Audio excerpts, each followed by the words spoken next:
కెనడాకొచ్చి 2 years అయితున్నా dish వాషర్‌ని అసలు use చేసేదాన్నే కాదు. అది అలా 2, 3 అవర్స్ రన్ అయితూ ఉంటే అమ్మో! ఎంత ఎనర్జీ కన్జ్యూమ్ చేస్తుందో అని చెప్పేసి. బట్ రీసెంట్‌గా కొన్ని టిప్స్ అయితే ఫాలో అవుతున్నాను. దీనివల్ల అయితే చాలా తక్కువ ఎనర్జీయే కన్జ్యూమ్ చేస్తదనమాట.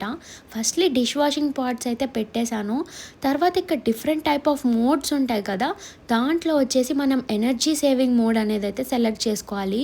అండ్ హీట్ డ్రై అయితే అస్సలు సెలెక్ట్ చేసుకోకూడదు. దానివల్ల చాలా ఎనర్జీ కన్జ్యూమ్ చేస్తుంది. సో, మాకైతే కెనడాలో after 7:30 PM off peak hours అంటారనమాట. మీరుండే రీజియన్‌ని బట్టి మీరు కూడా చూసుకోండి గూగుల్‌లో సెర్చ్ చేసి.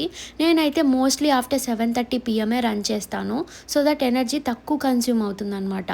వన్స్ అంతా అయిపోయిన తర్వాత డిష్ వాషర్ రన్ అయిపోయిన తర్వాత ఇలా ఓపెన్ చేశాక కొంచెం వెట్‌గా ఉంటుంది. మనమైతే ఇట్లా ర్యాక్స్ అన్నీ ముందుకు లాగేసి ఎయిర్ డ్రై అవ్వనివ్వాలి. సో దట్ మోల్డ్ కూడా ఫార్మ్ అవ్వకుండా ఉంటది.